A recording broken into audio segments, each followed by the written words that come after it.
This video will demonstrate faux finish using the brush blending method. Try to always do a sample either on site or on a sample board so that there are few surprises when the job actually begins. Keep good notes regarding your sample so that you can repeat the process. Typically we use a solid color base. Light color base will allow you to have more dramatic looks. A darker color base will give you a more subtle look. In this case we're going to be using a base that already has a little bit of modeling on it. Here we want to demonstrate how some of the base will show through the translucent stains. Okay, we want to use fairly good quality brushes, ones that aren't going to be losing bristles.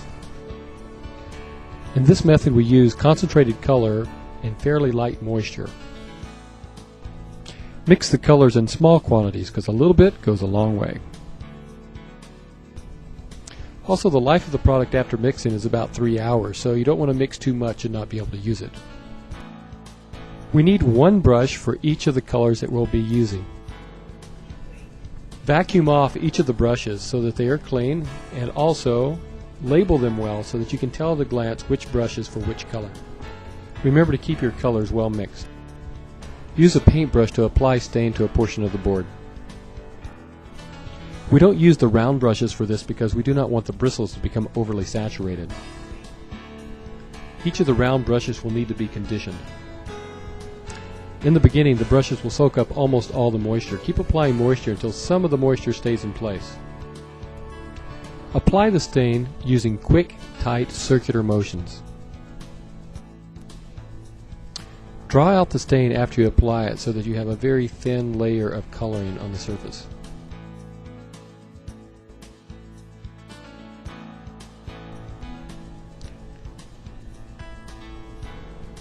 Notice that we're going to use a second round brush for the second color. Do the same process. Spread out the color. Note that you want to go through some of the other color with your brush. This will give you a soft blending effect. Using this method and NewLook's translucent stains, you will need to keep a wet edge.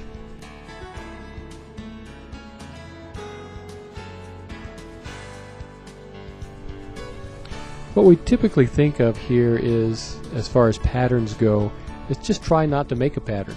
Try not to make a straight line.